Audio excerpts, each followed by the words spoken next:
teaching, which at first we were just going to deal with a few things, but you have this Henry Stephenson and Stephen Ozan and Javier. They decided to make some stupid stuff, but what the problem is this: is we sitting there, and I made them a vow that I'm gonna continue until we shut the doors. And right now, I have set them on another larger platform, because what's going to happen later, they're going to see where it's going to start pulling in a lot more numbers when they start looking at this again.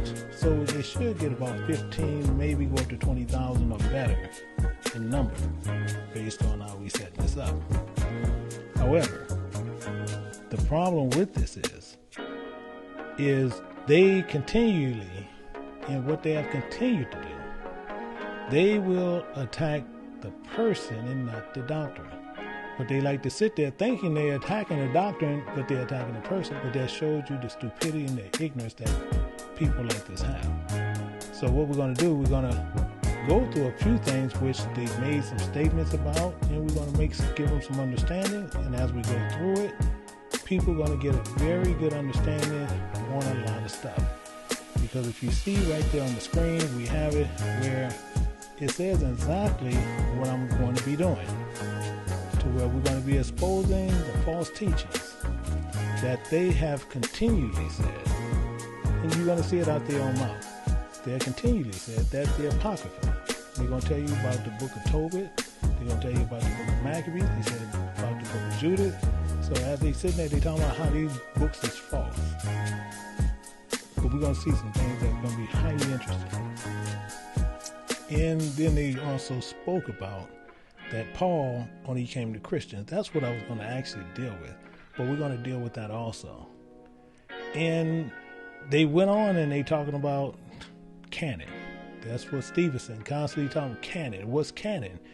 Not really clearly understanding what he's saying there.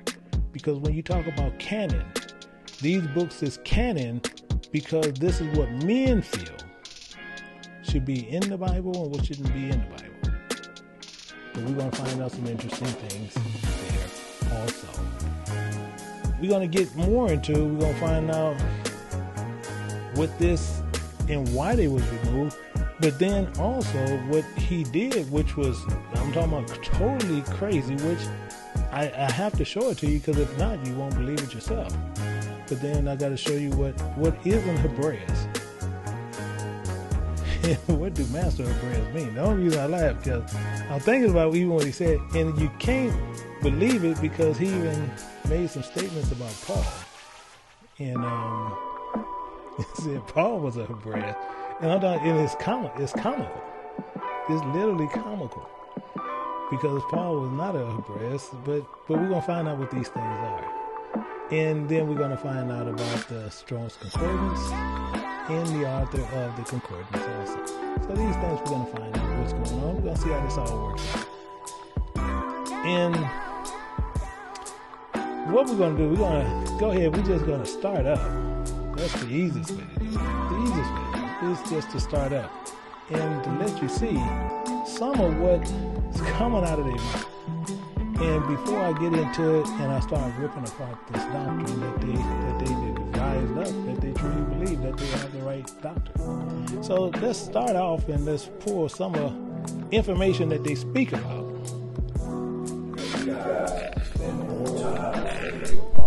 I believe it. That they really don't know this. You see what I'm saying? The devil has eluded their minds to give them, hey, you study this. Yeah. You keep your, now he can probably break down to you all the books and all the scriptures that are Apocrypha. Yeah. But when you come to this, he's going to discredit this book. Yeah. I guarantee you, at the end of the day, we're talking to Michael Johnson, if he ever has the courage to want to just sit down and have a decent conversation, he will have to discredit this book. He will. Yeah. Because he will discredit everything in the Apocrypha. So he's got to make a decision. Yeah. Which sword is he going to use? Which sword does he believe is going to get him to heaven? Exactly. The Apocrypha, which is uninspired, or the Bible, which is inspired. See, that's an issue. And see, that's the problem. That's why I tell everybody, well, the same stuff. Well, you see what he said here.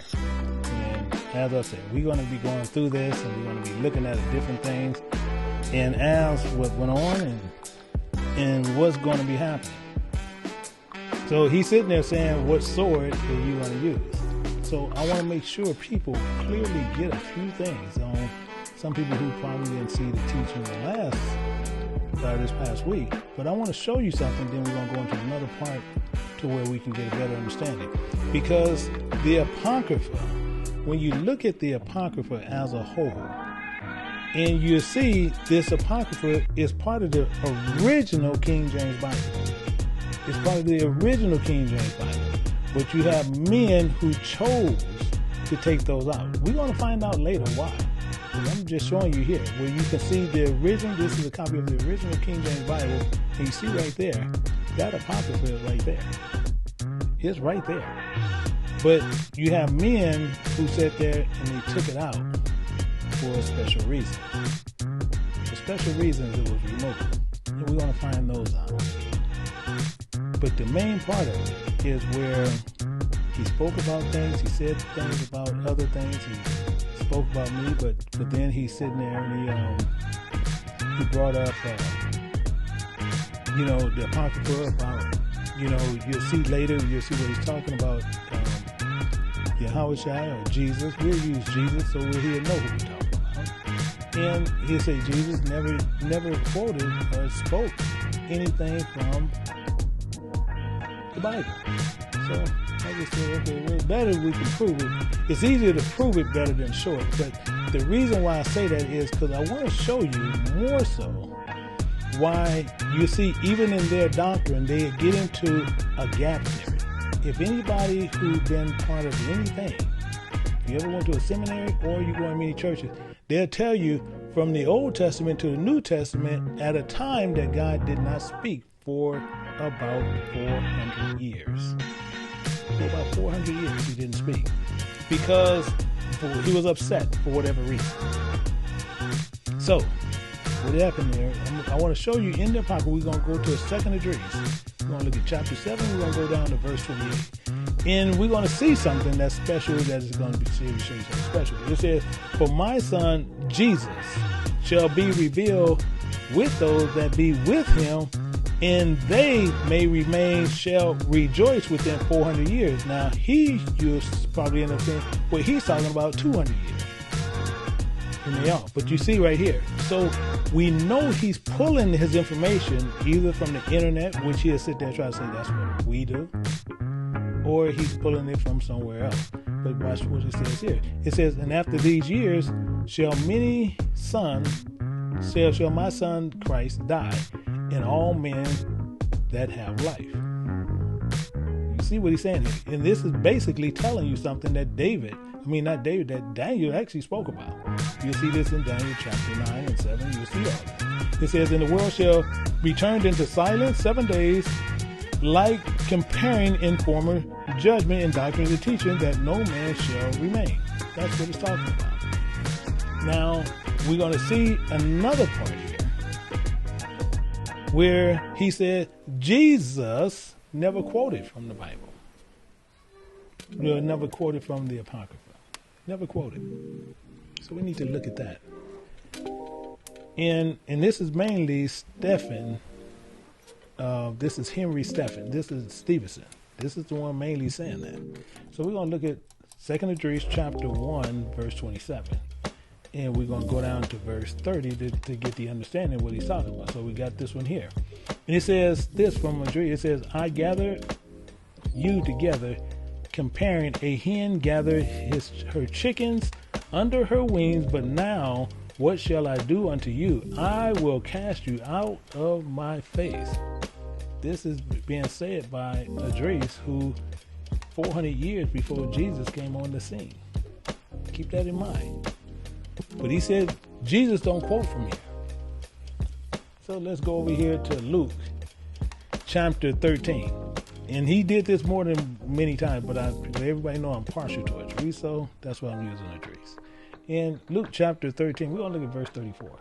And we're going to see here, it says, O Jerusalem, Jerusalem, which killeth the prophets and stoneth them that are sent unto thee, how often would I gather my chickens together, my children together, comparing as a hen doeth gather her brood under her wings, and ye would not. The same thing that Idris just said. The same thing. But it's not done yet.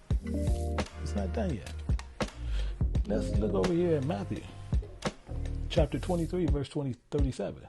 O Jerusalem, Jerusalem, how thou killest the prophets and stonest them which sent unto thee, and often would I have gathered thy children together, even as a hen gathereth her chickens under her wings, and ye would not.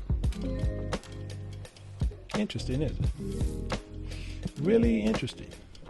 This is why I say anytime somebody tells them something, they just believe it based on what somebody says, besides looking at it. And this is the problem that we have with them. But this is the issue within all things. See, now he made another statement on this. So we're gonna look at his other statement that he also made about saying I make up words and this and that. So we need to look at that because we talked about his name. And I want to show you that's where we above board on everything. So who are the Hebrews? Whoever he said. Whoever he said. They're going to be the servants. He is the author of words. He believes he defines words and meanings. Yes. When he said, my name Henry means ruler of houses. Yeah. And he said, but not in a good way. Yeah. So he's got some little book. So he defines, whether a name is good. If you want the answer, you have to come to him. Yeah. And so he's going to tell you meaning words. So Gentile means what I want to mean. Why? Well, because the Strong Concordance is wrong. I'm right. The Strong's is wrong. You did The Webster Dictionary is wrong. I'm going to tell you what words mean. Yeah. So I guess he got it all mixed there. So what I'm looking at is he's less than 60 years old. So I'm looking at for the last all the thousands of years the earth has been in existence. We needed Michael Johnson to come and write a new dictionary and a new concordance. So did anybody go to heaven before that? I mean, is anybody going to go to heaven before that? Have they in paradise? Does anybody get saved before Michael Johnson rewrites everything? See, that's sad. Yeah. You're going to be saved under this dispensation. Yeah. From 19, what, 50, what is he born? I don't know. He looks like he's under 60. He can't be over 60. If he's even 50, he looks pretty young, And I like to thank him for him. He said, I don't even look 50. I'm telling you, I'm 59, but I appreciate the compliment. It's not going to stop me from doing what I'm doing, but I do appreciate the compliment. However, we got to keep moving forward on what we're doing. We got to keep moving forward on what we're doing. And what we want to do is make sure everything is going to continue what's going on. We got to continue on what's going on here. But what he's talking about, what his name is. So what I need to do is also show you what's going on there with the name. With the name. So besides me, telling him what it is, and the same thing, like I told many people, I speak and read. I can read different dialects, which I can read, write Hebrew. I can read and write Greek. But the same thing here. So I want to show you something to which we're going to look at on here. So we looking here at names. And besides, we can't get to the name that we want him to, but I'm showing him here, even on the web, which he can actually go and look at. And he can still get this name. So it's over on the UK side, but he can still get the meaning of this name. That's the point on what we want him to see.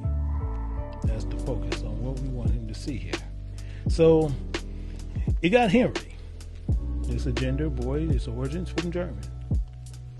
But it's telling you what this actually means. It means home. Keep that in mind. And Rick. Well, the focus is home because that's why I got it in parentheses. That's why it's there. Home. but then it also meaning power ruler. So meaning is talking about home ruler. That's what he is. Same thing what I told him. Same thing what I said. It's right here. And he can go and look at it, but he can go look anywhere and he'll probably see the same thing. But this shows you where they have an issue when people tell them what's going on. They have a problem with this because he's unable to do what's going on here. So the same other thing is where he spoke about where they have a strong concordance.